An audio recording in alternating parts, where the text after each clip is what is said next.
Technically speaking, he's not really a murderer. He finds ways for his victims to kill themselves.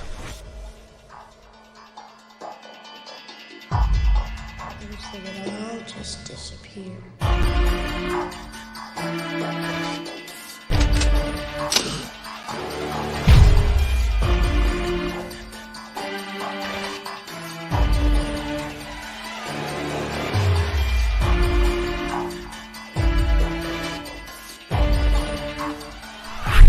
You guys give up, or you're thirsty for more?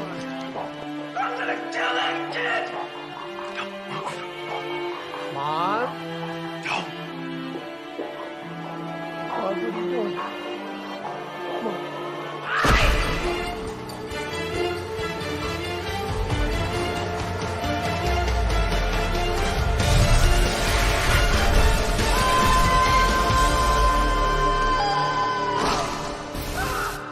I want to play a game.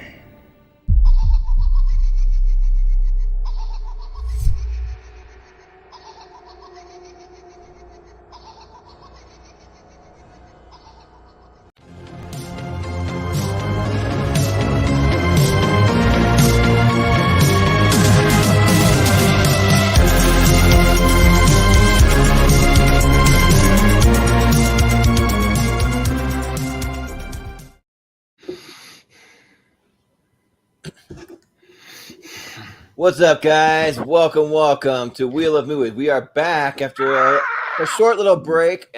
I got it on my shirt. I got it on my sweater. I got it everywhere. But yeah, I went with the animal. nice. Yeah, we went with the Saw cut of the horror trailer. Surprisingly, you'd be surprised how many horror versions of that trailer, or just different versions of the trailer. They even have an alien one out there, which is kind of interesting. But yeah, this is Wheel of Movies number 12. This is Home Alone. It's my personal favorite Christmas franchise. So it's hard to say what my favorite Christmas movie is, but it might be Home Alone 1. Like that movie, it just holds a special place in my heart. I've seen it more than any other movie that exists, so I haven't kept count, but somewhere in between 1 and 200 times. It's something in that range. It's a lot. Like so yeah, but. So I'm excited to talk about. We're gonna focus mostly on the first one, but we'll kind of just touch on Home Alone 2 because I feel like they kind of go hand in hand. And I've actually watched parts 4, 5, and 6 recently because there's a podcast to listen to for their Patreon. They reviewed all the sequels and and I watched along with them and filled in my gaps. And there's some rough movies in there. So yeah, There is. I've only seen, I actually kind of like the last one the best. Outside of these two, of course. Yeah. I've only seen 3 and 4, and I gave up. I gave up all hope on the franchise. I'm your host, Jordan, the Filthy Animal Anderson, tonight, and I'm joined by two of my main co-hosts, Austin Pez Howell. We'll start with you first. How's it going? Hey, no, I've seen this movie a whole bunch of times too. When you had it on VHS, in the 90s, anything you had on VHS in the 90s, you watched over and over again. So yes, this movie, Jordan and I have talked about it. This movie's burned into my brain, pretty much scene for scene, line for line. So right. In the VHS copy, it comes with the little commercial, the Life cereal. Like it's the cereal that gets its flavor from the bark of a tree. Gets its flavor from a stick, a cinnamon stick, and it goes into like Cinnamon Life with a little kid. Where it's like, because that was the idea. There's another child actor there, but we're also joined by Chris Scott, the Casablanca kid. How's it going? What's up, guys? Dude, I'm really excited to talk about this movie.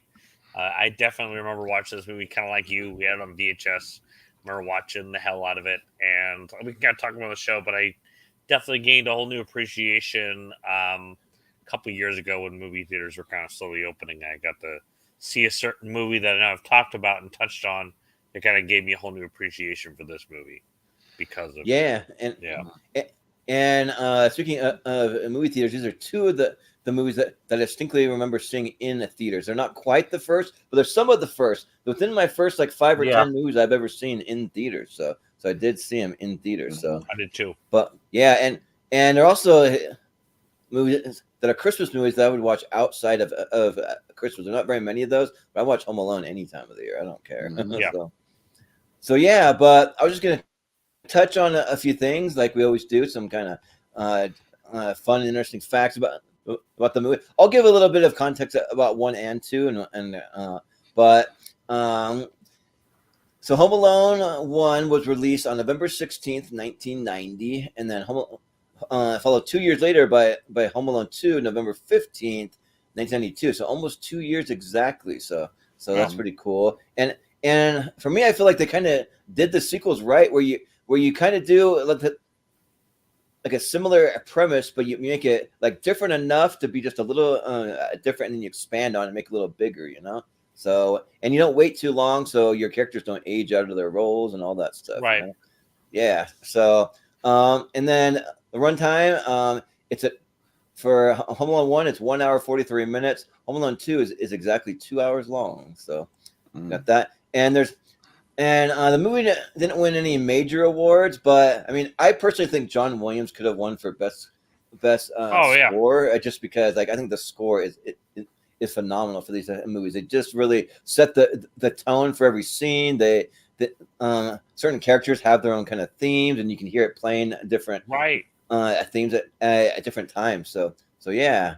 Well, Cool. it was the year of Dances with Wolves, Jordan, that won a lot of stuff that year. And John, but, you know, that's but pretty. you know what's funny is that which of the two movies, especially that Joe Pesci was in, Oscar nominated or winning films that we're talking about today. We're not talking about Dances with Wolves. We talk about Goodfellas and we talk about Home Alone. So, yeah, right. Yeah, exactly. Nobody's talking about Dances with Wolves. Yeah, right. Mm-hmm. Yeah, that is true. Yeah, and so the movie was directed by Christopher Columbus, and he directed all kinds of like really great stuff. And is he still alive? I thought maybe he passed. But no, he's still he's still alive. Absolutely. Okay. He just made his last movie was the second Christmas Chronicles movie with Kurt Russell. Yeah, recently. Okay, those movies are so good. Mm-hmm. Yeah, and I didn't want to misspeak because I thought he was, but I wasn't sure. Oh, yeah. Well, I know John Hughes wrote this. No, John Hughes has passed away, but Chris Columbus is still. Right. Yeah, so Chris Columbus, he directed stuff like the first 2 Harry Potter movies. He directed Percy Jackson and the Lightning Thief, Mrs. Doubtfire. He did Pixels. He did the second Christmas Chronicles. I don't know if he did the first. But, no, he produced the first one and then he directed the second one. Yeah. Well, and it's interesting. He was talking about on the commentary that I listened to, because I listened to this movie with the commentary before we went live, and his career was kind of hurting before he did this movie because he did his first movie was Adventures in Babysitting, which is a pretty beloved. Kind of cult classic, but at the time wasn't a big hit. It became a hit kind of on cable and through rentals and stuff like that. And then he made a movie called Heartbreak Hotel, which is a bad movie about Elvis, about a lady who's obsessed with Elvis. Oh yeah, and that movie bombed, and he was in trouble, and he thought he wasn't going to have a career. And he knew John Hughes a little bit, and then he was able to do this movie. And then when this movie became the number one movie of 1990/1991, and then the second one was a big hit, and then like Mrs. Doubtfire was a big hit. Then he was in good graces with everybody for a long time. Because he was all right. Because he also went on to do did also Bicentennial Man. He did, of course, Adventures in Babysitting, but he did like Stepmom, 9 Months. He did Only the Lonely with Maureen O'Hara from like Miracle on 34th Street and The Parent Trap and all that. He did I Love You, Beth Cooper. He did. And then he even directed the little short that's in there. He actually he made it an original The Angels with Filthy Souls segment, which you can watch, which I got for Chris one year for his birthday. Angels with Dirty Faces, that has Humphrey Bogart and James Cagney in it. So yeah. So you're muted, Chris, or something. We can't hear you. Oh yeah. You should be. Nope. Yeah, I can't heir you. You may have to reconnect or. Is that better? Yeah. Okay. All right. So I was gonna say that movie that Jordan got me actually inspired his making of the movie within the movie. Yeah. And it's pretty cool. I stumbled upon an article about the making of that movie and how like when people were brought in to make that movie within a movie, they didn't know exactly what they were working on actually, and like it was late at night when they filmed it. Yeah, and they kind of set it up like an old time soundstage kind of thing. It's pretty cool. Mm-hmm. Oh, cool, nice. Yeah. That's awesome. Yeah, because yeah, and then it's written by John Hughes, and like he did all kind. I won't name all of this because he's done so many. Like as far as directing and writing, but we of course did The Breakfast Club, 16 Candles, Ferris Bueller's Day Off, Planes, Trains, and Automobiles, Weird Science. He wrote Pretty in Pink, and he actually wrote the first 3 Home Alone movies, and he was inspired to write the Home Alone movies after doing Uncle Buck with Macaulay Culkin, so that kind of got him on there because he wrote that. So yeah, it kind of gave him the idea. That's cool. For that. So yeah, I was lightly hinting at it, but I remember when the theaters were kind of opening up, I always liked John Hughes and I always liked movie like Breakfast Club, but when theaters were opening back up and seeing the movie Breakfast Club in theaters, it kind of blew me away because, like you said, like noticing how the music followed different characters, kind of how it drives their actions and everything else. Yeah, right. As they grow and everything. Then I was like, holy shit, that's how they did that. And then going forward to watching this movie, I definitely appreciated this movie a lot more after that. Mm-hmm. Yeah, for sure. Yeah, you got like the villain's theme. We kind of have the little nuanced things, like yeah. You have some frantic themes when they're kind of running around all over the place, right? That kind of stuff too. Well, that's what John does. We talked about that on Raiders of the Lost Ark. He has like little themes for everybody, throughout the movie. That's very distinct. And he did the same with Star Wars. Everybody kind of Luke has his own theme, Han and Leia's theme, the Darth Vader theme. Everybody kind of has their own stuff sprinkled throughout, and he does the same thing here for sure. Yeah, and my favorite piece of music in the first movie is when when Kevin almost gets run over by the van with Harry and Marv, and he's walking away, and they're slowly following him, and then he starts running, and the music really just like ramps up because when he's like, when those guys come back, I'll be ready, and he's like really just really ramping up, and then it goes back to it also when he's setting up all the traps, like all that kind of like more intense music and stuff. Dun dun dun dun dun dun dun dun dun. Yeah, so that's good stuff. Right, so the old man Marley theme as well, which is like the dun dun dun dun. The kind of like dark. Yes. Throughout the movie.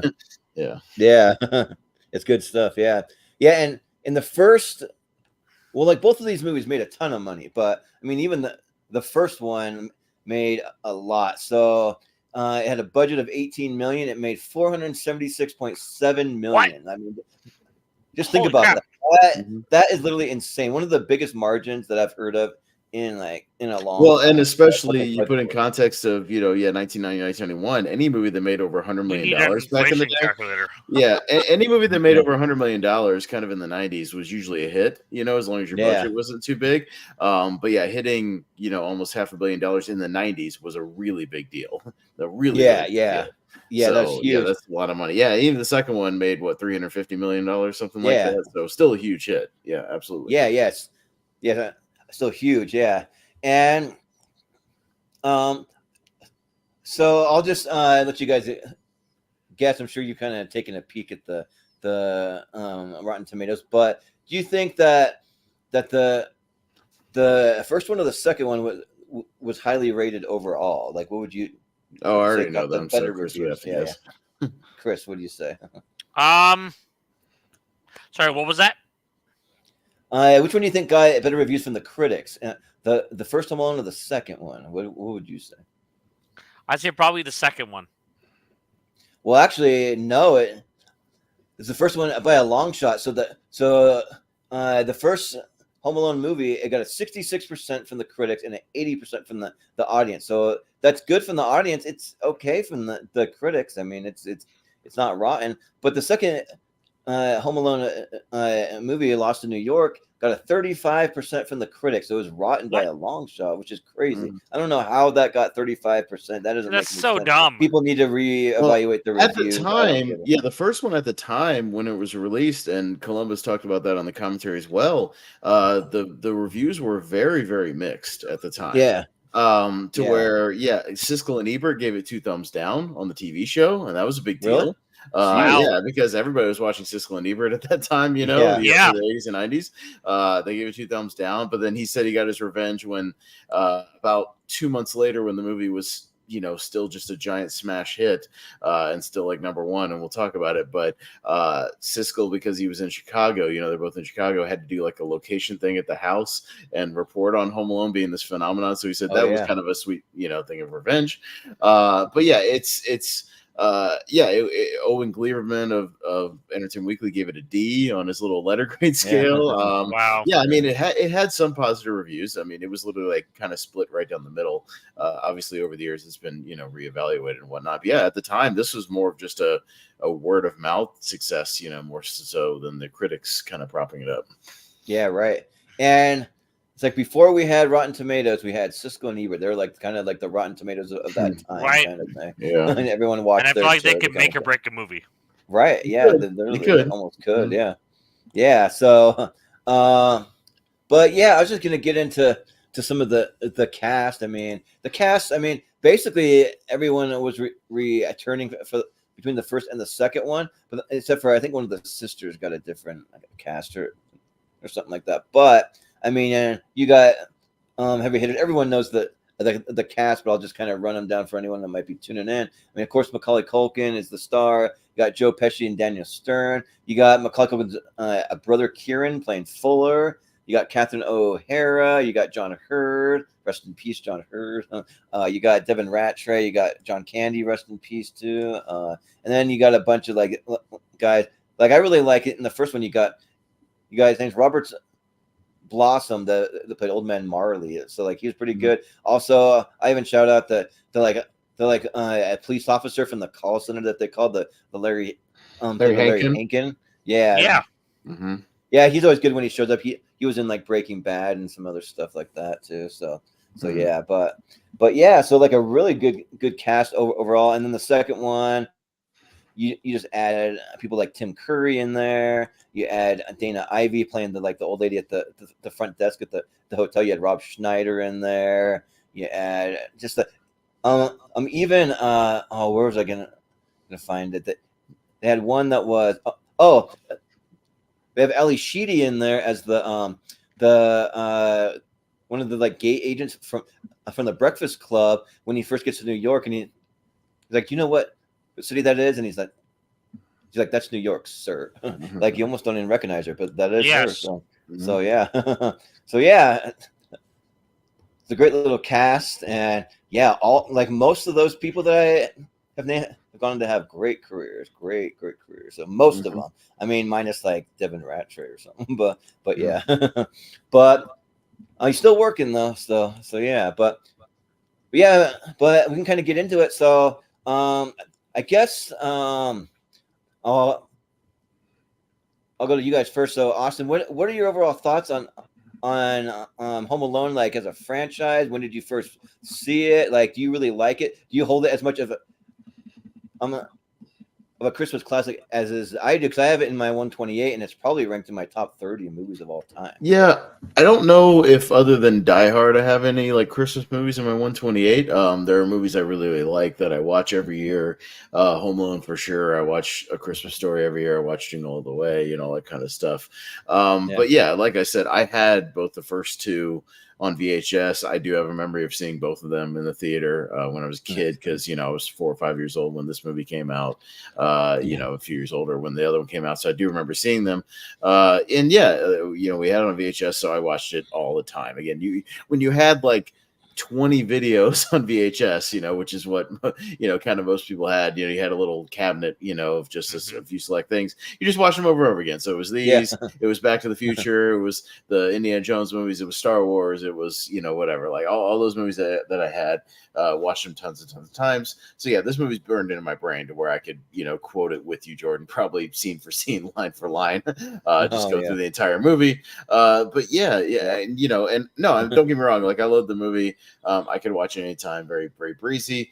Yeah, I'd be interested to see it. I don't think I've seen it in the theaters again since then. I know it plays occasionally, but this is not one of the ones, oddly enough, that gets played a lot, like, and as far as rerun in theaters. More on TV or something, I feel like. They get more TV. The ones that they always play Christmas wise, and even this past Christmas, it's like Christmas Vacation goes in theaters a lot. The Christmas Story goes in theaters. It's a Wonderful Life goes in theaters. White Christmas goes in theaters. Yeah. But like, and I got to see Die Hard, so Die Hard does too. But like, I don't know why they don't show Home Alone more in theaters. Yeah. I think it would do really well. If theaters would rerun it around Christmas time, at least Fathom Events type thing. But yeah, I'm not really sure why. I can't answer that because it was the number one movie of that year. Why wouldn't you? Yeah, it's really weird.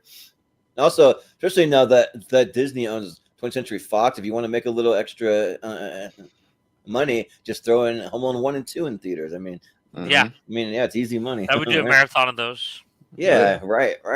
Yeah, but Chris, when did you first see it? Did you see it in theaters or did you watch it at home? So I definitely saw Home Alone in theaters as a kid, and I remember being blown away. And I remember I had a talkback, which I think was the talkback more in number 2 or 1. The Talk Boy. Talk Boy, yeah. Talk Boy was in 2. That was a specific product they made for that movie and then sold it because I had one. I owned. Yeah, I had a Talk Boy. Yeah. I love that thing. But I remember watching this movie so much. Kind of like he said, I remember watching it like a ton on a VHS and just loving it every single time, and especially talking about kind of how John Hughes shoots these characters and how you get to know them. I think I definitely grew a whole new appreciation for this movie. And so I think it made me love this movie even more. Same thing with number 2. I remember also seeing that movie in theaters and watching that a whole bunch. Oh, yeah. I don't own either one of these on 4K. I don't actually know if they're on 4K. The first one is. I don't believe the second one is. I have them both on Blu-ray. Yeah. Okay. But I have them both on Blu-ray. Yeah. But I have, and I think, they are in my top 128. At least the first one is for sure. Oh yeah. Yeah. It's funny how many nuances that like even watching them like 100 different times, I like pick up little things on like the little lines that they say, because this is like one of my most quoted movies. I could quote this from like beginning to end. Like so one of the ones that I was noticing when he's like, this family makes me sick. He's like, when I grow up, I'm living alone. No, specifically he says, when I grow up and get married, I'm living alone, which makes no sense. Which I thought was funnier when I got older, when he said, when I grow up and get married, I'm living alone. Yeah, right. It doesn't make sense. One of those ones that doesn't make sense till you get older. One of my favorite lines I didn't understand until I was older is after Kevin does the little the trek across the rope into the treehouse, from the attic, and then Marv looks at it, he's like, "Where'd he go?" And Marv goes, "Maybe he committed suicide." I didn't know what that meant when I was a kid. Oh really? And just apparently that was an improv line from Daniel Stern. Right. They just throw in those lines. Where he's going to call the cops. He's like from a treehouse. I mean, come on. Yeah, and I definitely remember the basement. I was scared of this. That definitely I never had a furnace in my basement, but my basement was definitely dark and kind of scary as a kid. So I can definitely relate to that in this. I was talking to Travis earlier. He said he'd be watching it today, but he brought the line. I was trying to look up the line. He said it earlier. He's like, "Is that all you guys got? Come on!" Where he's fighting with the two guys. Yeah. Oh yeah. You guys give up, or are you thirsty for more? Which Which is another improv line by Macaulay Culkin. I didn't know that. Really? Yep. Mm-hmm. That's awesome. There was a lot of improvised stuff in here. A lot of the Daniel Stern stuff was improvised because he was a really good improviser back and forth with Joe Pesci. Culkin had a couple improvised things. I have some notes too, Jordan, if you like some other fun facts about the movie. Oh yeah. But speaking of improv, the most famous thing that ends up making the actual poster, the scene where he puts his hand together and screams after the aftershave, that was an improvised moment. They just asked him to kind of play around in the bathroom, and he did that, and then held his hands and did the thing, and they all thought it was really funny, and then ended up testing really well, and it became the poster. So they didn't expect that moment. That was just kind of a improv out there. Also, speaking of improv, they had John Candy for one day 1 day of shooting in his busy Yeah, right. schedule. He only had 1 day to shoot everything. So the stuff in the airport and then all the stuff in the truck was all shot in 1 day, pretty much a 24-hour shoot where they had to shoot, Yeah, you know, the 24 hours that we whole shot, day, yeah. literally the whole What? thing. And pretty much all of his dialogue was improvised. Everything. Are you serious? Yeah, right. Oh my gosh. Everything. So all the stuff pretty much between him and Catherine O'Hara, because they had a history at SCTV and Second City, you know, the improv troupe they were together in, they were on SCTV, which if you don't know what SCTV is, it's basically Canada's SNL back in the 80s. Okay. It had it was John Candy, Eugene Levy, Rick Moranis, Dave Thomas, Catherine O'Hara. Wow. Yeah, like a hell of a cast at the time. And so they had a history together, so they were able to kind of improv back and forth. But yeah, the whole speech where he does the whole we left the kid at the funeral parlor and all that, that's all just improv. And Catherine my O'Hara God. Yeah. rolling with it. Yeah, it's all Johnny Candy just doing stuff. It's really funny. Wow. Yeah, where he's like, I didn't look it You up felt 'cause I didn't awful, know you that felt- Catherine O'Hara was good at improving stuff. Oh, absolutely. Yeah, no, she's an improv master. Yeah. Absolutely. Mm-hmm. Yeah, but like the whole line where he's like, we left him at the funeral parlor. He wouldn't speak to us for 6 months afterwards. It's just awful. Oh, Yeah. Yeah. A couple people they wanted for Harry before Joe Pesci was kind of like the third or fourth person they asked. They went for Robert De Niro first, which you could kind of see. Yeah, you could see it. Cohen. Like, what if they would have gotten Joe Pesci and Robert De Niro, those two together? That would have been kind of. Well, they needed somebody a little wackier to be Yeah. Marv. Like that's what they were going for. Yeah. But Harry was more kind of straight man. But then, could you guys see John Lovitz playing that part? Because I can't. No. No. No. I can see John Lovitz maybe doing the John Candy role, but that's it. Maybe, yeah. So, but they finally got Pesci. And yeah, again, Pesci had a great year in 1990 because he's in the #1 movie of the year, and then he also that year wins the Oscar for Goodfellas. So he had a really good year. Yeah. Wow. Year for Pesci. But yeah, Marv, they almost didn't get Daniel Stern because they didn't want to pay him enough money to do the extra long shoot that they had to do. So they almost cast Daniel Roebuck, who's a pretty famous Chicago character actor who's been in a bunch of stuff. He was in The Fugitive, and he's been in a bunch of stuff. But yeah, they screen tested him with Pesci, and they just had no chemistry at all, and it just didn't work. And then they finally showed that to the studio and said, "All right, we'll put up money for Stern," and he was great because obviously a lot of his physical stuff was very much kind of improv. You know, a lot of the stuff he did, you know, they let him kind of do his thing. Almost cast for Uncle Frank, Kelsey Grammer, which could work. I could see that. Oh yeah. Yeah. Yeah, I can see that. Totally see that. Yeah. The guy they got looks almost like pervert. I'm gonna slap you silly. The guy they got almost looks like Kelsey Grammer. So I mean, it makes I sense. remember who played the uncle. Yeah. Yeah, Well, it's Uncle Gage, you little jerk. Yeah, it's an actor. Yeah, I forget his name, but I got the cast. His name's Jerry Bamman is his name. Yeah. Yeah, he's very, very funny, obviously. Yeah. No, he's great. You know, I forgot my reading glasses. Yes. Oh yeah. Yeah. It was like, would it make you feel any better if I told you I forgot my reading glasses? Reading glasses? Yes. I'm looking at him like, oh my god, shut up. Yeah. So yeah, here's a kind of which would have been cool to look back on. But the guy who plays the Santa Claus, I think his name is Dan Campbell. He went on to have kind of a decent character actor career. I never put it together until fairly recently, but he's the guy who plays Max in Armageddon, the kind of fat guy. What? Who runs the drill at the end of the movie. That's the same actor. Yeah. Wow. Yeah, in Armageddon. Yeah. Yeah, in Armageddon, where when they're doing all the testing on everybody, he's the guy who goes, "You stick me with that, I'm gonna stab you in the heart with it." You ever see Pulp Fiction? He's that guy. Really gained a lot of weight like since then. Yeah. But the fun fact about that is that Chris Farley auditioned for that part, and the producers were unimpressed with his audition. So we almost had Chris Farley in that role, which would have been kind of amazing to look back on at that time. But he was very early in his SNL career, and he hadn't done any movies yet. And but they were unimpressed with his audition. So we could have had Chris Farley in a little bit part. That would have been fun to look back on. So Culkin famously has a scar on his finger to this day from where Joe Pesci actually accidentally bit too hard on his finger when they were rehearsing that scene where he says he's going to bite off his fingers. Wild, This movie sold 11 million VHS copies in 1991 when it came out on VHS, and at the time became the highest grossing and highest selling videotape, right behind or right in front and passed up E.T., the extraterrestrial at the time. Holy shit! So yeah, sold a ton crazy. of videos, ton of videos. The movie spent 12 weeks at number one at the box office consecutively. 12 weeks, so 3 months. This movie was number one at the box office. 3 months, and then stayed in the top 10 until April 26th. Finally dropped out of the top 10, but was still in theaters. Jumped back into the top 10 in May and June. So this movie was hovering around the top 10 for like 9 months in theaters. That's crazy. It's insane. But if you're thinking about it back then, though, movies played in theaters way longer. Oh, okay. And people had to there weren't as many show times. People just see it over and over again. Way longer. Wouldn't hit cable for a long time. Right. Wouldn't hit video for a while, and people just saw it over and over and over again. Yeah. So, great stuff. Yeah, number one movie that year.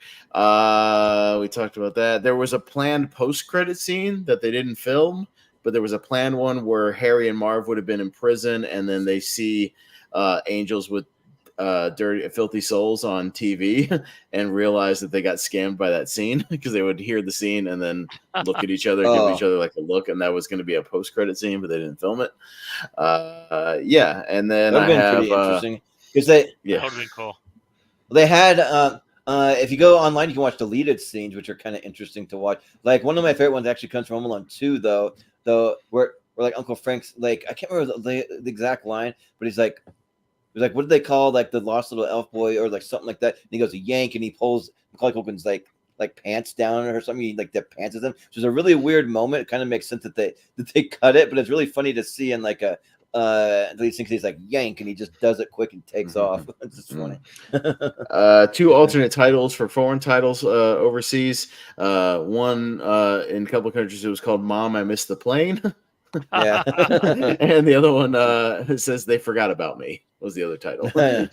So there you go. A little on the nose, yeah. But yeah, speaking of character actors, Brian says Bill Irwin, the guy, the older guy in the old couple that she's trying to bargain with in the airport. The mud dangly ones. The earring thing. He's got a whole box of them. The dangly ones. The mud dangly ones. But he's been in a bunch of stuff. Billy Bird, who plays the wife, the older lady. She was in a couple of John Hughes movies. She's in Ferris Bueller. And then she's also in another Christmas movie. She's in Ernest Saves Christmas. She's the guy who goes out with Kris Kringle at the end of that movie. That's awesome. So she's in another kind of Christmas classic.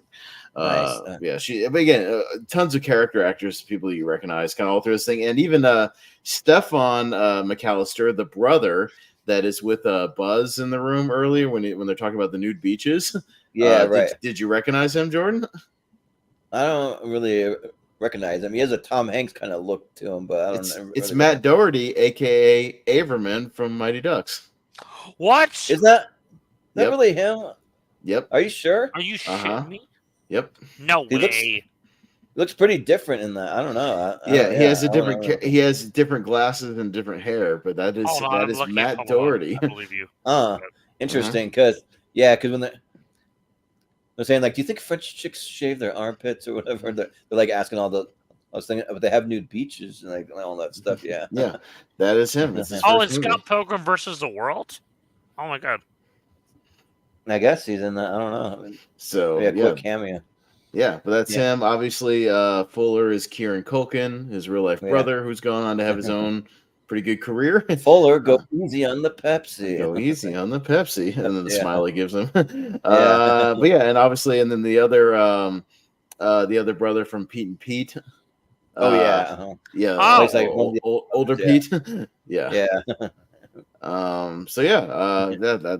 a lot of the kind of character tidbits I had, but good stuff all around. There's one thing that I know that they were gonna have a spin-off with Marv's character. They're gonna make it a spin-off, which actually ended up being Bushwhacked, which wasn't necessarily a spin-off, but they're gonna say that like he was the same character from Home Alone, that he would he was accused of a murder, and then he went on and he took these scouts on like some kind of crazy backwoods hiking like adventure kind of thing. But then they kind of didn't really tie it in; they just made it like its own thing. But they almost tied it in, which is kind of interesting. I thought. Yeah, so, he plays. I mean, his mannerisms and the way he does his thing in Bushwhacked is very, very similar. But yeah, because I have a soft spot. It's a guilty pleasure of mine. I like that movie. I like Bushwhacked. Yeah. But yeah, no, good stuff all around. But and talk about the movie a little bit. Yeah, and I was going to shout out Jacob Barber because he said that's mistitled. He's not home. He's not alone. He's not lost. The only part they got correct was that he was in New York. Yeah, yeah, because like if you think about Home Alone, like they really do some kind of silly stuff to kind of cover up things because like. If it would have been made in modern times, if they would have had cell phones, they would have got him in like 2 seconds. They would have called him up or texted him or like figured it out. But they have house phones, but then like the dad makes a thing saying that like they have to call the neighbors to go check on him because their home phone's malfunctioning or something like that. The phone lines are down from the storm. Yeah. Right. Yeah. So I'm just kind of like, whoa. Well, how convenient, yeah. Well, right. But then the phone is working at least by the day before they get back because he goes upstairs and calls 911 on the upstairs phone. Yeah. And he said his name's Murphy or something. Yeah, my name's blah, blah, blah. My name's Murphy. Yeah. Yeah, so it's just kind of interesting. But, I mean, like it still holds up to an extent. It's just some of the, like, phone stuff that I kind of like. Well, they have to cover that up. And speaking of a couple of the sequels, Home Alone 4, there's a bit where they get where him and the guy from The Mummy, the Kevin kid, they get locked in like a cellar. But then dude pulls out a cell phone, but it's like the battery's dead. And every other movie, it's like the battery's dead. You forgot to charge your phone, so they have to be like that, and it's really stupid. The Home Sweet Home Alone one, it's more just like. They keep saying like the kid doesn't have his own cell phone, and then they talk about not having house phones, but they're trying to call it. But that's the part with Buzz where he says that Kevin owns the company that they own the home security system for or something, and that every year he pranks him, by saying somebody's home alone so he doesn't go investigate, that sort of thing. So they have to, the sequels kind of have to dance around the cell phone issue of obviously the 21st century. But I mean, they do their best to kind of cover it up in this movie, at least a little bit. Yeah. But yeah, this movie though, it's just filled with like so many little nuances because you kind of start off. I mean, we can kind of get into it. You have Joe Pesci there as the cop trying to like talk to everyone in the house. He's just in there, which I guess someone let him in within the crazy, like how much crazy family shenanigans we have going on. Which I've had moments like that because on my dad's side, my dad has a huge family. He had 12 brothers and sisters, and it's just like gets pretty chaotic during the holidays. We don't spend it with him quiet and as much. We kind of do my mom's side more, but and then he's just trying to get some answers. And you see like Kieran Culkin kind of staring up at him with his sister that looks kind of like him, and he's like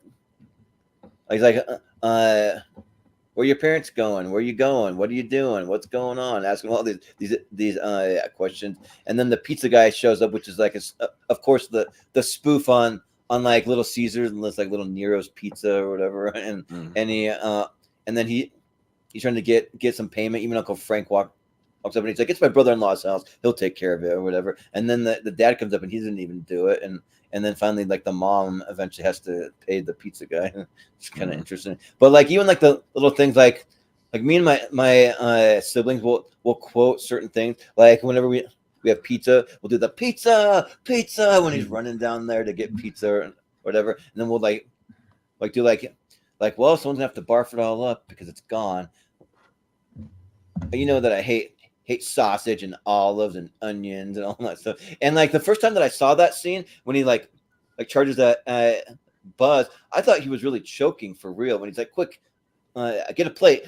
Like he's acting like he's choking. And like I actually thought that for years that it was real, and then I finally realized, oh, he's just kind of like being an ass to him, just kind of like trying to like make fun of it or whatever. So yeah, it's kind of interesting. But if you notice in that scene, Kevin's boarding pass gets thrown away anyways. It has a name on it when it gets thrown away. Oh, yeah. he gets thrown away. I didn't notice that one. Yeah. Yeah, if you go back and look, when you see John Hurt throwing away all the napkins and stuff, the boarding pass with his name on top of it gets thrown away.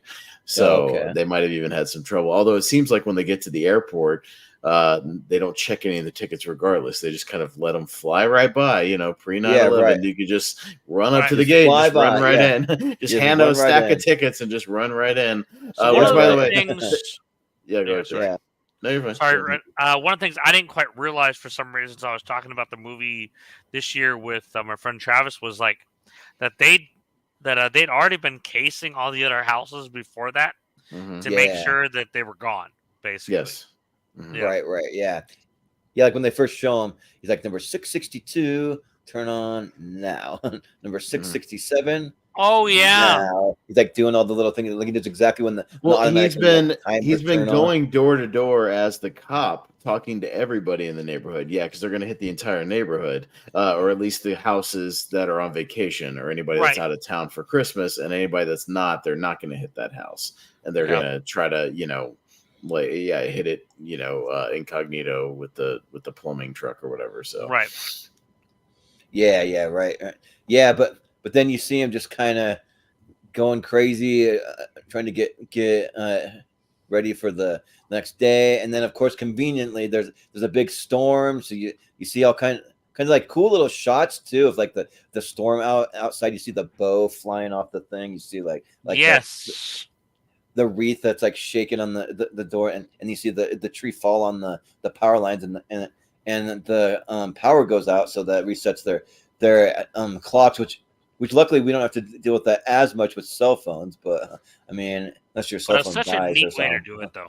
Yeah, like it's a really cool shot. No, I mean it is true. It's back in the day when everybody set their alarm clocks, and if it went out, you had to reset your alarm clock. So unless you had an independent one, I always had one I traveled with that just ran on batteries.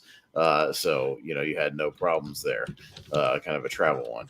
But yeah, if you had yours plugged into the wall, it would get reset. So you'd think though, in the sequel, when their alarms didn't go off the first time, they would make sure they had like extra alarms, or several people would set different things, or something to wake them up in the second one. Because I know, yeah. You think they would have some extra, but in the second one, they have to like reset the voltage adapter or something like that. So he like pulls the battery out. And but John Hurd should know that when you unplug an alarm clock, it's going to reset it, and you have to reset everything. John Hurd should know that. That's just him being an ignoramus in that scene. Yeah, right. But yeah, you have Kevin. He doesn't know how to pack either, so he's like freaking out. But that's when he tells him, in fact, the same thing that I told you last time: toilet paper and water. So he tells him to like pack that, and then like you get like a lot of like fun lines, like what the French call "les incompetents," or like Kevin, you're such a disease, or like all those lines that he like later on flashes back when he's thinking about every like why he kind of hates his family. But like that's where like a lot of lines that I just quote constantly, like Kevin, there are 15 people in this house, and you're the only one that has to make trouble or whatever, and like and they have Jordan, like Buzz. Look what you did, you little jerk. Yes. Yeah. And then you have the Kevin with Buzz, and I guess the guy from the Mighty Ducks. He said that they're like tell him that the Legend of the South Bend Shovel Slayer, or whatever. They're like Old Man Marley's out there. Yes. He's salting the sidewalks, and the salt turns to bodies, turns to mummies. He's like mummies, whatever. Yes. Yeah. So he's all freaked out, but then there's just like so many great lines for even Buzz, where he's like asking if he could sleep with him, and because he's like, I don't want to sleep in the bed with Fuller. He'll pee all over me, and he's like, I wouldn't let you sleep in my room if you're growing on my ass. Just good stuff, but yeah, I mean, but like basically, like you get to the next morning and like everyone's in a rush, and that's great.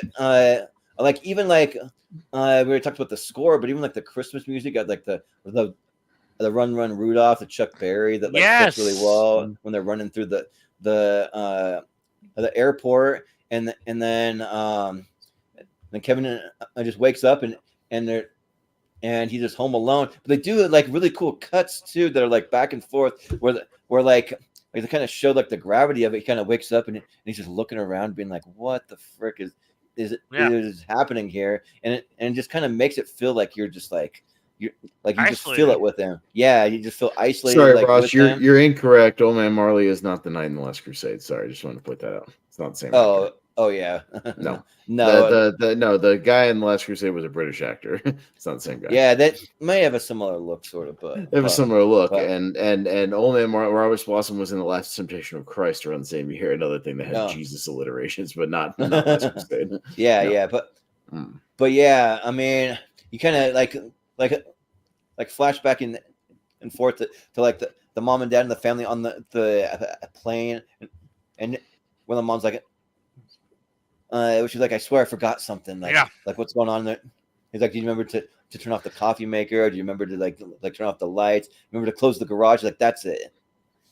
There's a garage. I forgot to close the garage, and then you're cutting back and forth where like he's walking around the house going, Mom, Dad. Buzz, like, and then I guess nobody's home. I can. Yeah, right. And then like you like cut back to like loud noises of the plane. The plane's just flying off, and like they're like it just kind of sets a cool tone. And that's when he's like, I made my family disappear, and he's like, And he always does the thing where, like, when he's running around, like, celebrating, he always runs right up to the camera. But then there's another scene kind of down the road when he sees the old man Marley outside, and he's scared, and he runs in, and he goes, ah! He's like screaming, like literally, like as like at the top of his lung. He runs right up to the camera, ah! Like right into the camera again, and like they have that kind of shot kind of thing. So yeah, just the way that they kind of set things up is just and like set tones in this. Like they do a really good. And I love that scene where he's like, I'm gonna make myself ice cream. There's nothing you guys can do about it. Oh yeah, he's like, guys, I'm eating junk and watching rubbish. You better come out and stop me. Kind of like they did the same thing where he's like, Buzz, I'm in your room. I'm going through all your private stuff. You better come out and pound me. Yes. He's like going through like his like thing with like he's like, whoa, Buzz's life savings, and it's like $25 or something like that in there. Or Buzz, your girlfriend, woof, and like slams the. Dude had to have at least $40 or $50 in there because he spends $20 at the grocery store. I know, yeah. And then he spends $12 on the pizza. Yeah, right. So he's got to have, and then he goes to the store and he's intending, I guess, to buy the toothbrush. So he had to had at least a couple bucks for a toothbrush. Yeah, right. So Buzz had to have at least $40 or $50 in there. I know, right? Yeah. We don't know exactly how much, but something like that. Well, yeah, supposedly he spent like $90 at the. Mm-hmm. That's like when like me and my brothers we even say the line, excuse me, sir, is this toothbrush approved by the American Dental Association? Like who asked that question? It's just like what they ran now. But is like, your mom somewhere? Yeah, where it's like, where's your mom? I don't know, Herb, and he's trying to ask the. I love that line. I love that line. Where's your mom? Oh yeah, and then that's when an old man Marley he like comes in and like has the iconic like the bloody hand or whatever. Yes. On he's like the on the table, but like one of the funniest parts about that scene that I love is he like runs out of there. He's like, son, you have to pay for that, and then they're like shoplifter, and then the cop is like chasing him. But then afterwards, he's just walking in the street, and he's like, I'm a criminal. He's just kind of like all sad and like dejected. And doesn't he give money to the church to make up for it? I can't remember if he does. I don't know. But yeah, like just a lot of good scenes, a lot of cool stuff with like the robbers kind of stalking the house and like, but it doesn't really make sense how they don't notice that like it's just Kevin by himself there. It's like they kind of. I think they figure it out pretty quick because Harry's like suspicious at first because he knows the lights come on, so he's just not sure about that. You know, if maybe they have some kind of house sitter or something like that. Yeah. But then, Kevin tries to scam him with the the night with the rocking around the Christmas tree scene. Where he's got the Michael Jordan thing running around and all the mannequins and whatnot. But even that, you almost would be able to tell if you saw something weird through the window. No, and they go by it quickly, but then he figures it out pretty quick because they're there the next day, and he's looking at the house, and he's just like, yeah, that doesn't make any sense. Last night the place is jumping, now it's dead. Like there's nobody in there. So I mean, they figure it out pretty quick once they kind of. That is one of my absolute favorite scenes, and that's why I love that movie so much. Rocking around the Christmas tree. I think that's where I got my love of that song from. Actually, it's one of my favorite Christmas songs, and I think it's from that scene. Yeah, it's really great. Yeah, it's good stuff. Yeah, but I'm trying to think. Oh, yeah, and then he has certain like moments, like one of the first things that he does after he notices the family had disappeared, he sleds down the stairs, and he's just like, whoa, like going down the stairs, and he's like, ooh, he does that thing, but he does it again when he's like climbing up the shelves to get like something from like Buzz's top shelf, like the BB gun or whatever, and then he falls down and he goes, ooh, he does it again. Yeah, he does that. Then he like has the little thing where he's like shooting the little toys out of the garbage chute. Oh yes, that's so awesome. Yeah, he's shooting all that.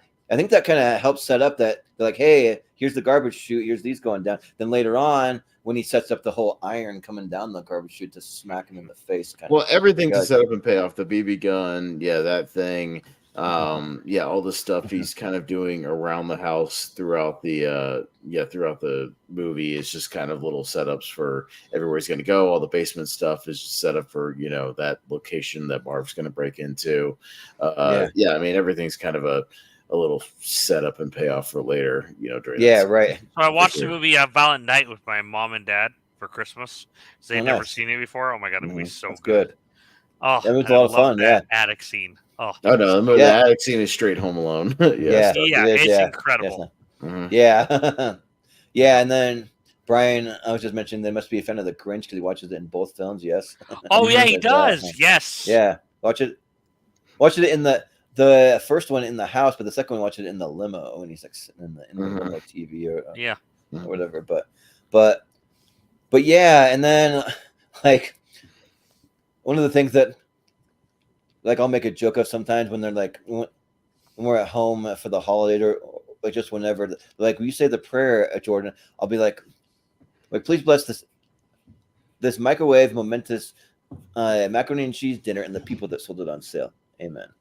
He says a little prayer. He doesn't get to eat his macaroni because then the clock dings. Oh yeah. I always thought as a kid he wasted a perfectly good plate of macaroni and a nice cold glass of milk in that. I know. Yes.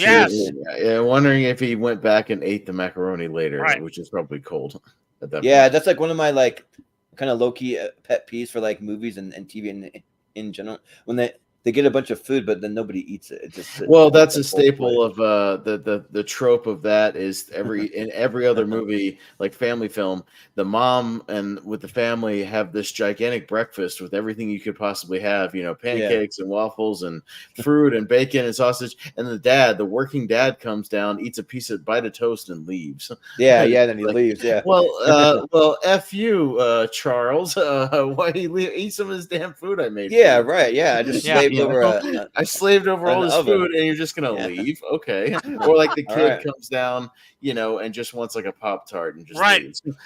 Screw that. Sit down and eat this stupid food. Yeah. Or like some of the other lines, I'll be like say like, Dad, can you come over here and help me? And it's like when he's putting like the ornaments up and he sees the like face. That's like a low key, like really creepy moment that they set that up, because it's like, what would you do if you're home alone and you just like literally like directly behind you there's someone peering through your window? That would freak me out. That'd be creepy as hell.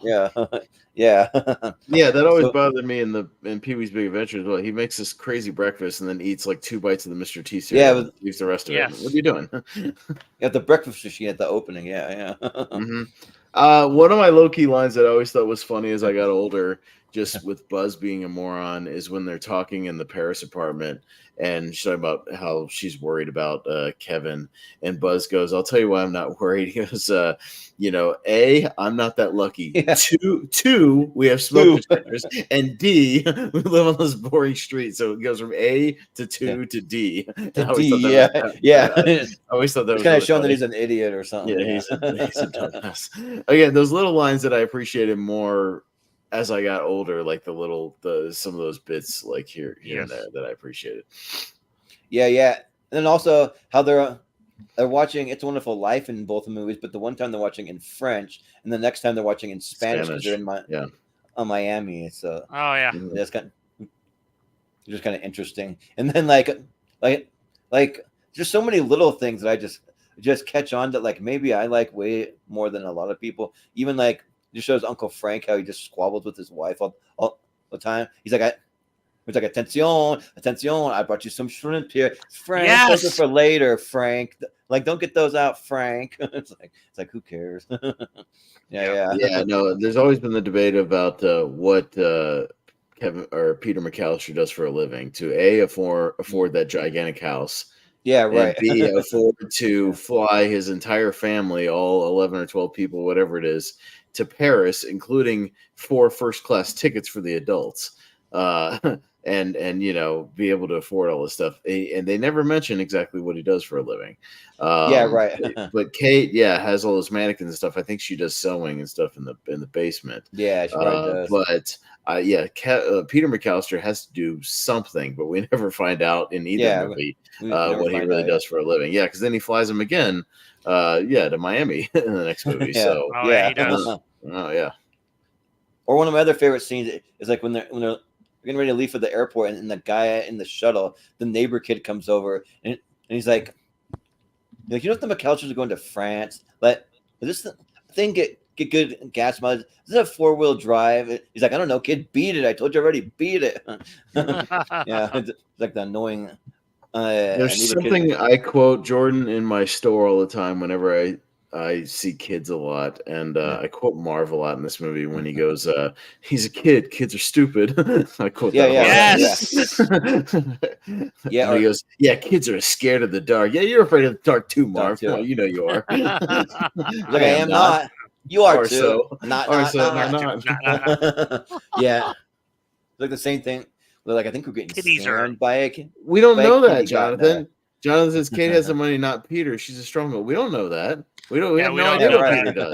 We don't know what Peter does. We don't know. We don't even know what Kate does for a living. We have no idea. That could be a hobby. We have no idea what either of them do for a living. Right. We get no indication in the first 2 movies of what either of them do for a living. So we have no idea. They might both have jobs. It's possible, but we have no idea what their professions are at all. But also one of the other little fun fact I remember reading the whole thing with like the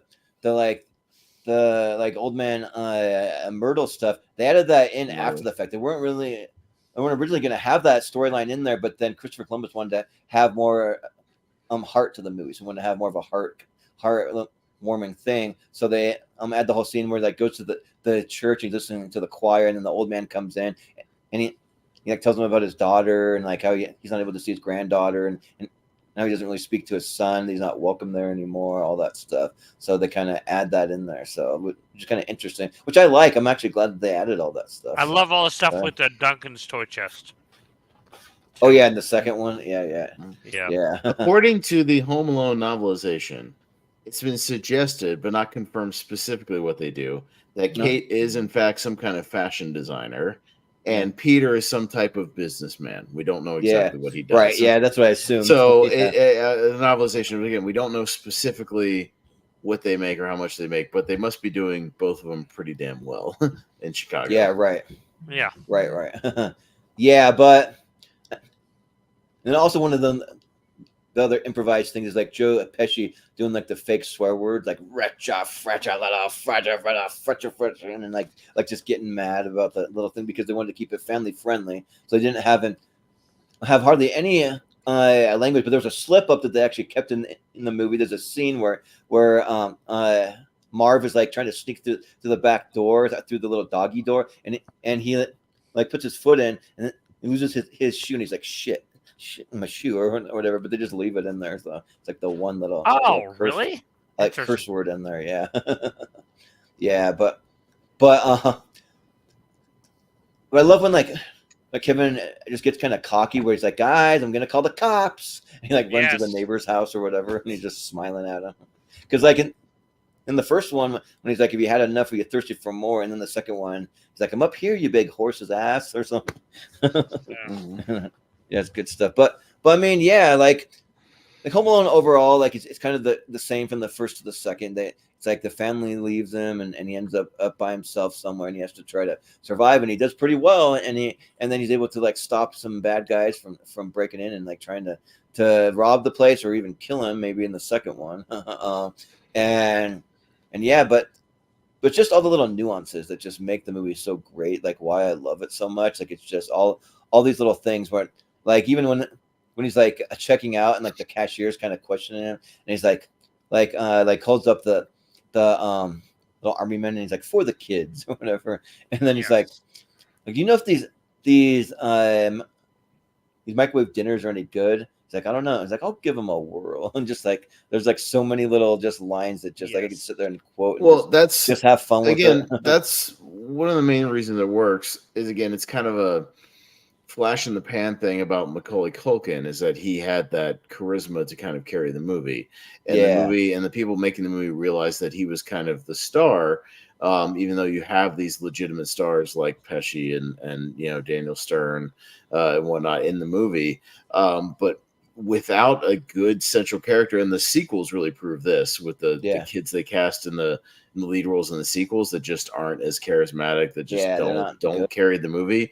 A lot of that was because Culkin was a great actor. He was able to get the great kind of little improv moments.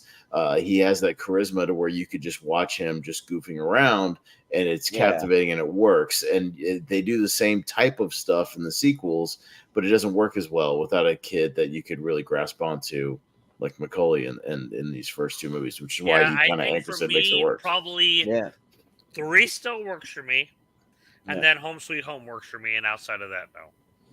I mean, 3 has a couple moments, but it's not that great.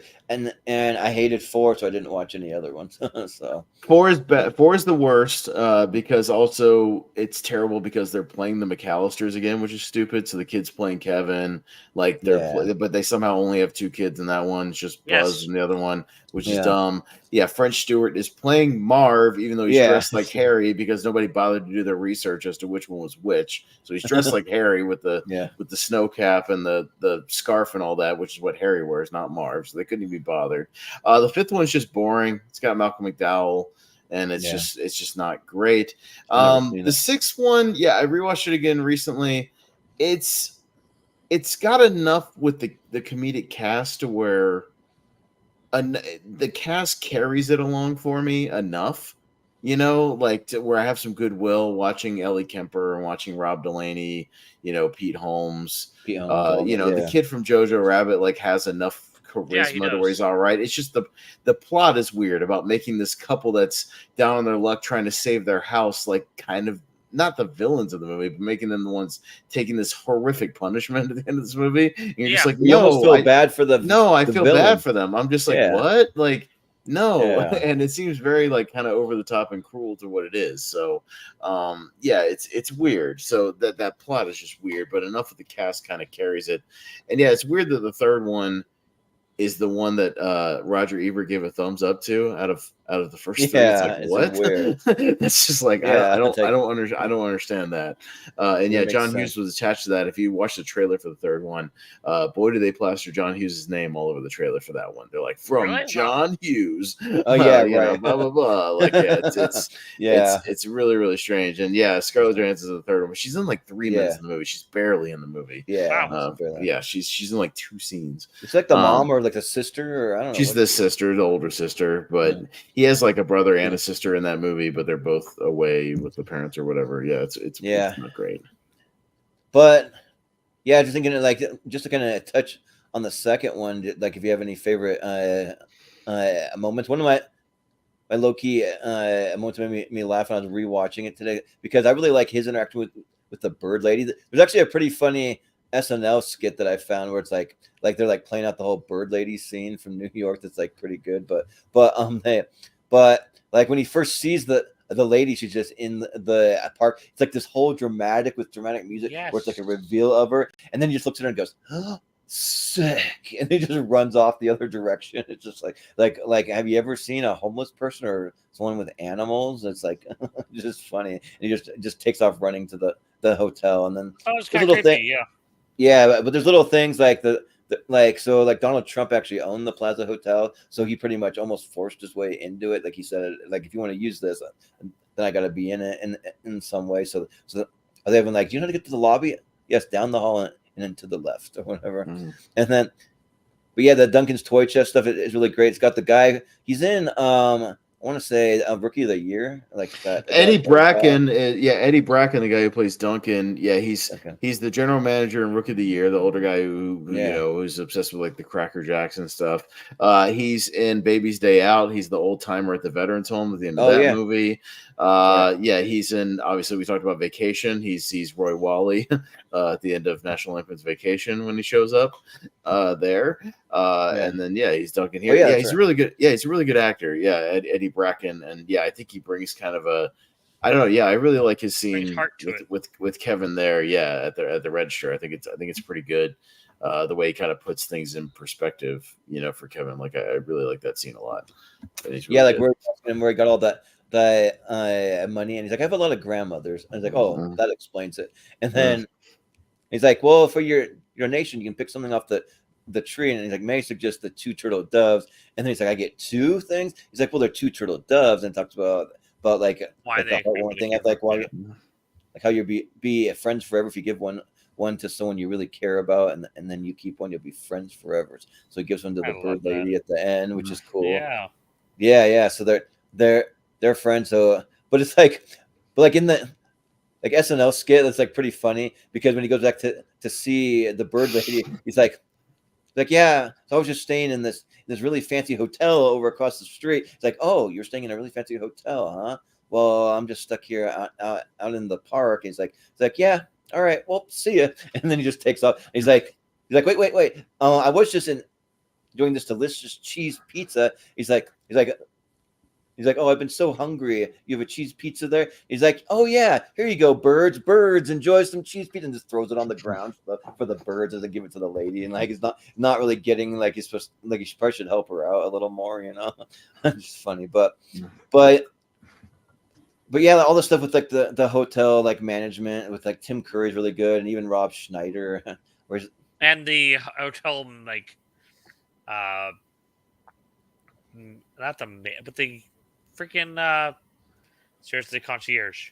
Oh yeah, the concierge. Yeah. And we gotta bring it. Yep. You mean like Rob Schneider's character? Like no, the guy that brings in the bags when they're all standing there. And it's like, yeah, I hear you've been sleeping with blah, blah, blah. I hear you've been sleeping with. Yep. Oh, you mean Tim Curry? No. I don't know. Cliff?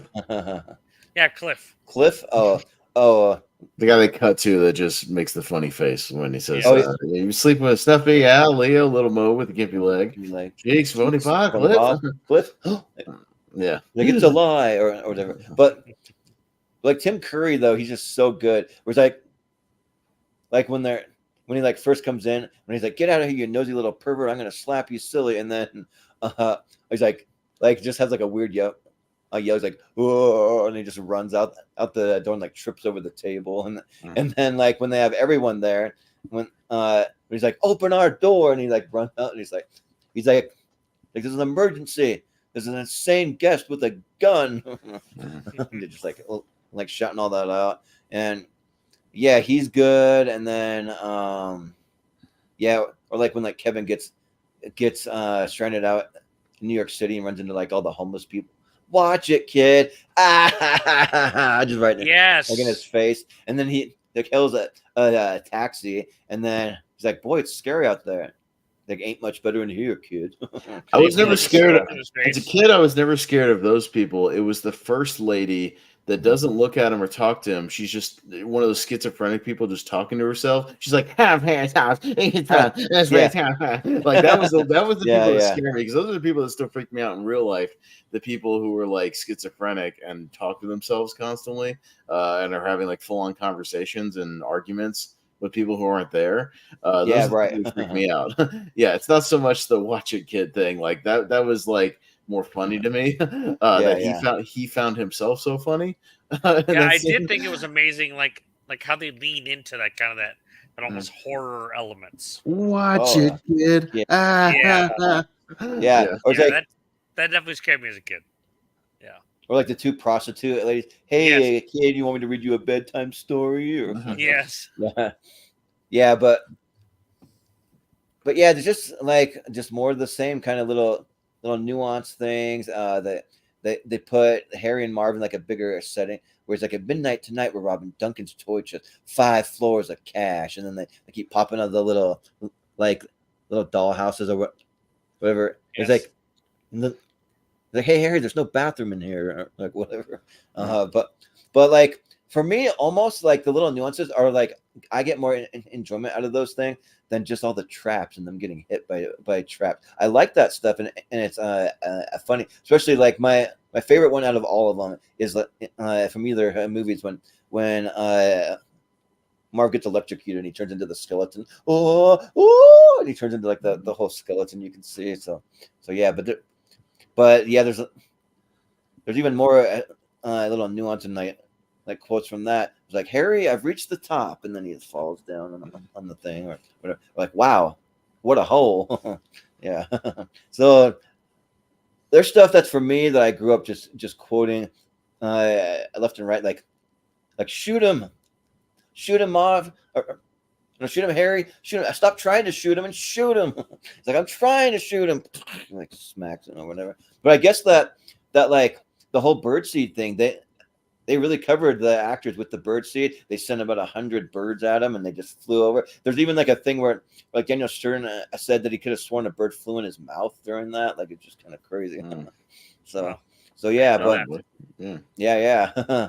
But it's cool seeing some like old school New York too. You see them going to the World Trade Centers and stuff. They're still there, all that stuff. So yeah, but yeah, that, I mean, probably overall I do I like them almost equally, but overall I probably lean towards the first one a little more. But I mean, they do more in the second, so it's just kind of give and take kind of. Well, the second one follows the 90s formula that some sequels follow, which is we're taking it out of the suburbs into the big city, which was Home Alone 2, which was Gremlins 2, which was Predator 2. Yeah, right. Kind of around the same time. Beethoven too, I think. Yeah, I don't know, but I know, but like Leprechaun 2 was also like the first one was out at the farm, and the second one they like go into a city, Yeah. I mean, a lot of the sequels back then were just like, let's move into the city. Even Critters to a degree was like on this like remote kind of suburb farm, and the second one they go into the main street in town, and are like wrecking havoc. Like that was kind of the formula at the time of like, we're gonna kind of just redo sort of the formula. And even Chris Columbus admitted it on the commentary for the first one I was listening to. He's like, yeah, I mean, to a degree, we kind of redid a lot of the stuff from the first movie and the second movie, just in different locations, essentially. And it was a little bit of a looser story. That's why I still prefer the original one, even though I've seen the second one a million times. But the first one, I think, just has a little bit of a tighter story. I like more of just seeing the kid kind of, do the stuff that he wants to do. And then, the core of it is him appreciating, the family that he has and being around and, appreciating the life that he has, that sort of thing. The second one's more just like he's in the city and he gets scared. And that's really it. It's like there's not a lot like in between, the you're right. There life really lessons and whatnot. That's all. Yeah. Not many life lessons, but there's just more to do. They're in Central Park. They're in the hotel, the toy store, or like I don't know. There's just more to play with, kind of in a setting like that. But yeah, but even something like in Ace Ventura, they do like we were kind of almost in a city for the first one. Now we're gonna go to another country. What's bigger than that, or like whatever, Mhm. you know? They got to make it one step Yeah. above, or like whatever, Mhm. you know? Yeah, but yeah, like I don't know, like it's pretty neck and neck for me, but yeah, I think I slightly go to the first one, but there's almost more quotes that I quote from the second one, like it was like, here you are, sir. Your drawers. He's like, geez, don't flash these babies around here. There could be girls on this floor. I love that line. Yeah, like when he's like, do you guys mind if I work on my cannonball for a bit? And he's like, no, go ahead. And he's doing cannonballs and losing his shorts because he only has his dad's suitcase with his dad's shorts that are way too big for him, like all that stuff. So yeah, I could go on forever and ever. I mean, I was gonna say this is gonna turn into 2 hours of Jordan just quoting every line from Home Alone 1 and 2. Every line, because I could do it, and Yeah. I'm taking this opportunity to do a lot. But but guys, I'm so glad we got to talk about this awesome movie, and well, in these two movies, so much fun. Yeah, I just wish Macaulay Culkin would do more, but he got $4 million from the sequel, and almost $5 million, and like he just doesn't really have to work much. I don't know. So. He gets residuals from a lot of his movies. Once he broke away from his parents, he was able to negotiate a lot of deals for his past movies, for residual deals and whatnot, for cable and stuff. So he's doing fine. That's awesome. So he's just kind of like do whatever he wants with his life, you know. Yeah, that's why he had a band. He was doing podcasting. He shows up on Red Letter Media. If you haven't seen that, it's pretty amazing. Yeah. He shows up on like Best of the Worst and stuff a lot, like on many episodes. He did an episode of The Angry Video Game Nerd. You know, I love that so much. Yeah, he just does kind of whatever he wants to do. Video games. But it's cool. He just got his Hollywood Walk of Fame star, so that's cool. Yeah, which is cool. Such a heartfelt moment with him and Catherine O'Hara. Yeah. Sure. They're Catherine O'Hara, and he's married to Brenda Song, who's from Sweet Life of Zack and Cody. They're married, so she was there. She was also in The Social Network. She was the crazy girlfriend from Andrew Garfield in that movie. Oh yeah, that's right. Yeah. The one who sets the thing on fire, like on his bed. Yeah, that's Brenda Song. Yeah. Back in the day, I sort of had a low key crush on her, sort of. So yeah. Ryan said he recently popped up on Righteous Gemstones, I guess, for an episode or something like that. So yes, he was. There you go. Oh yeah, that's right. Which I need to watch the last few episodes. I haven't watched all of the last season, but and also Jim Gaffigan had a show for a little bit, and on every episode, then Macaulay Culkin just randomly in the background somewhere, and then he'd be like, "Wait a minute, is that Macaulay Culkin?" Or whatever, and they just walk off, just like a random gag about that. So yeah, but yeah, it's kind of like Daniel Radcliffe, like after Harry Potter, he can do whatever he wants, and he takes all these unique projects and stuff, and like he doesn't ever have to work again, but he still wants to, which is good. So, but it's funny how Macaulay Culkin will appear more on like YouTube channels than like actual movies. It's funny. Yeah, maybe he gets legitimately more enjoyment out of it. It's less pressure. He could just be himself. He could just do a little comedy. You know, they could do little skits where he can act a little bit, but it's not like a big production movie. He's just enjoying himself and popping up on shows that he genuinely enjoys just in his spare time. He showed up at a wrestling show one time. If you've never seen the clips, he went to a wrestling show and did some sort of Home Alone gags to screw up the bad guy in the match and stuff. That's pretty fun. He was like throwing paint cans and tossing balls in the ring for people to slip on, and it was pretty fun because he's a wrestling fan. So that was a lot of fun to watch. That's awesome. Awesome. That's cool. I'll have to check that one out. Yeah.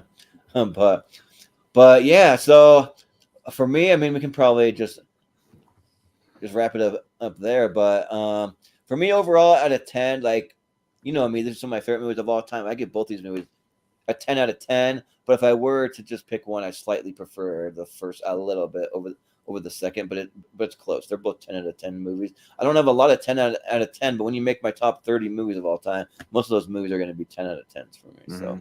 So yeah, but what about you guys? How would you score it? Maybe we'll go to Chris. What do you say? 5 out of 5 plus. Both. Yeah. Oh yeah, for sure. What do you say, Austin? It's interesting. If you'd asked me as a kid, they're both kind of 10s out of 10s. As a 37-year-old man, I still enjoy them. They're fun. The first one, I don't know if it's like a perfect film because it has some wonky stuff in it. Watching it as an adult, and I don't get as much enjoyment out of the violence at the end as I used to. As an adult, it's fun for what it is. I appreciate more the stunt work than anything. But I say the first one's kind of like a 9 out of 10. The second one, as I get older, is more like a 7 out of 10 because I do think it hits a lot of the same beats. And a lot of the same, points and whatnot, and it really is kind of a retread. But again, it's not like it's not entertaining. Like it's a good time. Macaulay still is doing his thing and carrying it. The cast is still good. Everybody's still putting 100% into it. So, it's just one of those things. When I get older, I'm more leaning towards like my future Christmas watches. I've gotten more appreciation of stuff like It's a Wonderful Life as I've gotten older, as opposed to when I was a kid. I thought it was boring, but now I like those movies more. Or something like that recently came out, like The Holdovers, which is like a Christmas movie, but that movie's mature, really good. Older movie, things like that. But don't get me wrong. When my niece gets old enough to really appreciate like movies, in the next like 5-10 years, like I'll show her Home Alone. You know what I mean? I'll show her some of these movies and see what she thinks and see it from a whole new perspective. For sure. So it's definitely a movie that's been passed down because this movie continues to live because those people who were kids when this movie came out now have kids and are showing it to their kids and seeing if it still works. Yeah. Definitely. Well, I was thinking maybe next year for Christmas we do a podcast and we do like our top 12 Christmas movies of all time. We can kind of talk about each one and make an actual list, and then we can have some honorable mentions too, maybe some underrated ones. We can talk a little bit about some of those too, but I figure like this would make it like some horror ones. And I tell you what would make it more interesting if you could mix in even Christmas specials of TV shows. You can do that too. If you have like an hour-long Christmas special of a TV show or something that you want to mix into that, or some episode of something, just to make it interesting. Probably the Batman animated series one would definitely be one for me. There's a lot of ones if you think about it. There's that. I think of like Seinfeld and Festivus, or I think of course the Snoopy. Like Home Improvement had some good ones. Christmas Snoopy, special. That's a big one. Well, Snoopy's a movie, never mind. Charlie Brown Christmas, But Charlie Brown Christmas would count if you wanted to put that in your top 12. I'd be probably fine with that. If you love that special, for sure. TV special is fine. I'm down with that. So I would have to think about that, but I will say, spoiler. I mean, I won't say it again until next year when I make my list. But Home Alone might be my number one. It's up there. Like it's one of my favorites. So that's why we wanted to do it, because we wanted to pick a movie that was in somebody's top 128. And I don't know if a lot of people have Christmas movies in their 128. I mean, I have Die Hard in mind, but I kind of already did a Die Hard watch along with. I did a Die Hard watch along with Ryan Permison, so you can see me geek about that movie, on our commentary that we did. So I figure like that kind of covered that. But I mean, that might be the only one that kind of qualifies as a Christmas thing, in my 128, something like that. I do love that Peter Billingsley has a Christmas podcast. Oh, nice! On Christmas movies and stuff like that, and they interviewed the cinematographer that worked on it. Oh, cool! On Die Hard. That's awesome. Nice. Yeah, that's cool. And Brian, just saying, Home Alone's in his 128, and then he really likes a Muppet Family Christmas. I guess. I guess that's Muppet Christmas Carol. Well, the Muppet Christmas Carol, but there's also a Muppet Family Christmas that I think might be like an episode of something. And that's what it. And then they also have like there's another Muppet Christmas, like a Merry Muppet Christmas or something like that. I can't remember what they call it, but there's two of them. I know that. But people talk about the Muppet Christmas way more. Like I got a Muppet Christmas Carol shirt that like says like, so that is I like the tail and not the rat or whatever. And I wore it to our family Christmas Eve, and I'm trying to convince everyone that was the best version of a Christmas Carol that exists. And like people were making for some fun discussions, like what about George C. Scott, or what about Patrick Stewart, or what about all these other ones? So or even Scrooge, to a degree, but I'm thinking maybe next year we can break down our top 12. But I think this is the perfect way to just end the Christmas season. With like a little post Christmas thing. I'm gonna go see what my brother Trent's here for an extended. He's gonna stay until New Year's, and he's served with my dad watching Candy Cane Lane, so I'm gonna see what That they thought movie's really about good. that. I love that movie. I've heard mixed things, so I'm not love sure, it. but yeah, so I haven't seen it, but yeah, so yeah, but yeah, I think that'll do it for us tonight. So that was fun. And I think next time that we do a wheel of movies, maybe in about 2 weeks from now, roughly, we'll actually spin the wheel. We'll do a proper wheel spin, and we'll see what movie comes up. So because that's what how we normally do it. We've just been pulling a few audibles recently, but yeah. So I think that's gonna do it, and we'll just do some plugs real quick and call it good. So yeah, we'll go to Chris. Where can we find you? So, well, I mean, I'm gonna send it to you your way, but I've told you about working on this pirate series. Well, Travis and I just wrote a huge epilogue for it that I'm really cool. excited for, man. That's we awesome. got to figure out how we're gonna film kind of the market scene, but we're gonna figure it out. And we've already kind of working out people to be in it. We want to have about probably 25 people in the crowd to kind of fill out this older city. You Yeah, have to find a way to set up a city like that. I don't know. You have to get creative. Find like some kind of market around town and see if you can just film there or something like that. Yeah. Yeah. Cool. Anything else, or is that about it? That's about it right now that I could think of off the top of my head. Yeah. And I'm really digging my air fryer. It's awesome. Oh yeah, you got an air fryer for Christmas, so having fun with it. With that, yeah, we have one too, and sadly we never use it. Like we need to use it, but anyways, I'm Austin. Where can we find you?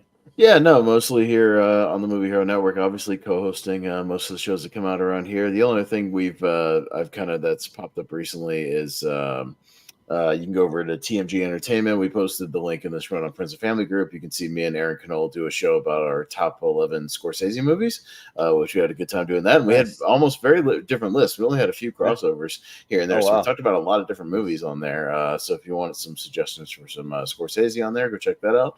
And yeah, I mean, you can find me on The Lonely Marks tomorrow night. It's been me and Richie for most of the month, just kind of reviewing old shows and talking about the news and whatnot. Kind of the same thing. We'll be doing some predictions for an AEW pay-per-view soon, and then just talking about an old WWE Velocity episode from 2005. We spun the wheel on just randomly. But Jordan, yeah, me and you will be doing an episode of Podcast League Now tomorrow night, which I'm looking forward to. And we're kind of getting into the our year-end wrap-ups of 2023, and we kind of kick it off tomorrow night, and you can tell them all about it. Yeah, for sure. I think that speaking of The Lonely Marks, that it sounds like Jacob Barber and JPO, maybe mid-January they'll be kind of getting back to normal. Probably after this coming week. The week after that, we'll be doing kind of our year-end sort of wrestling, discussion, wrestling awards. So they'll be back for that. Because JPO is kind of off and on, so was Jacob. But yeah, and there wasn't really any pay-per-views or anything. But we'll come back because we'll have a pay-per-view review and we'll start doing our award show. So they'll be back for that. But tomorrow night it'll probably still just be me and Richie for tomorrow night. Yeah. But you might see one of them though for Friday night. We're going to be doing our best movies of our most anticipated movies of 2024, and we're going to have JPO on that one. He said that that's one he really wanted to do. So he'll make some exceptions to be on. His living situation is just kind of such where it's hard for him to do long form stuff, but he can do it once in a while. I would not be able to sadly be on there, but I definitely one of the biggest ones I'm looking forward to is a Night Swim. That movie looks amazing. I'm a big James Wan fan, and it's based on like another short story. It kind of like Lights Out, which I like that. That's in my 128 for me personally. So yeah. We'll see how it goes. But yeah. And then speaking of our podcast league now, we'll be doing a podcast league now, talking about some of the best movies from 2023 that did not make our top 12. So some of our honorable mentions and some kind of hidden gems, some underrated things. So that'll be fun to kind of talk about those. I pretty much have my list built. I have a couple movies I want to try to watch before I'm going to watch two. I want to watch The Killer, and I want to watch the rest of what's the Past Lives. Past Lives. Got to finish that. So I pretty much, I think so. the other night, I sat down and I think I definitively put together my top 12 to get it ready to go. So unless anything blows me away in the next 2 weeks that I see, left over from the month, which I don't really think there's going to be anything that I anticipate. Like, I know it's your number one, Brian, but I don't anticipate Wonka jumping into my top 12 when I finally see it. Sorry. I just don't anticipate I'm going to see it this week. No, it's just not my thing. Like, I'll see it, but I don't anticipate that one jumping in there. The only other one maybe is that Zone of Interest movie I've been trying to see, but it doesn't come out for another week and a half or 2 weeks in release. That's the other kind of awards one people are talking about. We'll see. But yeah, we'll be talking tomorrow night about, just kind of those movies that maybe like, are really, really good that are like, we definitely recommend and want to talk about. But, those sort of like, out of 10 kind of, Jordan, most of my top 12 is stuff that was either like a 10 out of 10 or like a 9.5 out of 10. I got 2 9 out of 10s that are in kind of like those 11 and 12 spots. Then all those other ones that are like some other 9 out of 10, some like 8.5s, like the really good movies that I really want to recommend and tell people to go see and talk about. But since, when we do our top 12, sometimes we just briefly mention honorable mentions. We were like, why don't this year we just do one about those honorable mention movies so we can give them some love and give them some praise and, really talk about these movies and they don't just get forgotten, so that's what we're going to do tomorrow night for sure. And it'll just be like a round table. Like we'll just go on, like not a ranking, just like a round table. Hey, I want to talk about this movie real quick for a couple minutes. We'll talk about this movie for a couple minutes and everybody can kind of chime in on these different movies and we'll just kind of go around for about 2 hours or so and just talk about it. Yeah. And for anyone who might want to watch it, you want to watch the live version of it because the live version will be free on the YouTube channel, but then it's, and for this one, just because we may want to get some eyes on it, we may end up keeping it like an extra week or two, maybe. I think we talked about at least for these 2 podcasts we're going to do with the honorable mentions and the top 12, we might leave them each up for like a week just to give people a chance to watch them, get those recommendations, and then it'll get archived eventually in the Patreon. But like we want people to see this and get the recommendations, and get them, if they want to catch up on some movies from this past year and then talk about them. So we'll leave them up for a little bit, and then before we archive them. Yeah, or I might even leave them up till I get a certain number of views, so I know people have watched it or something. For sure. And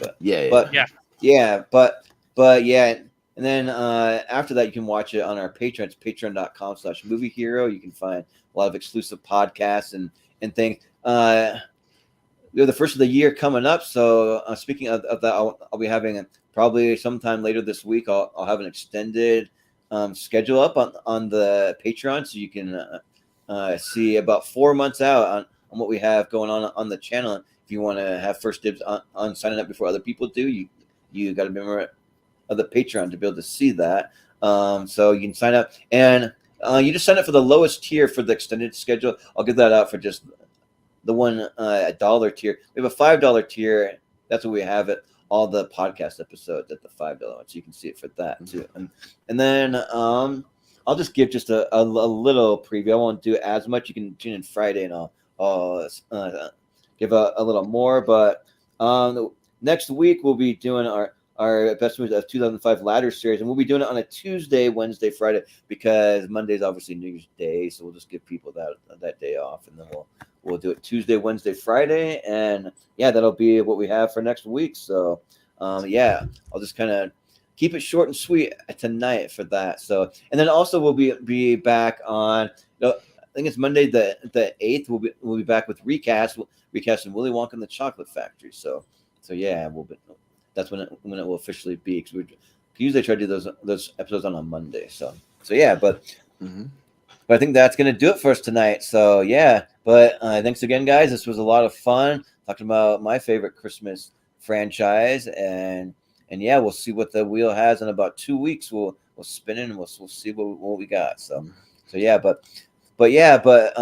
the Casablanca Kid, for Chris Scott, for Austin Pez Howell, I've been Jordan, the movie hero Anderson, and I'll say one last time, Merry Christmas, you filthy animals. See you next time. Merry Christmas, you filthy animal. And a Happy New Year.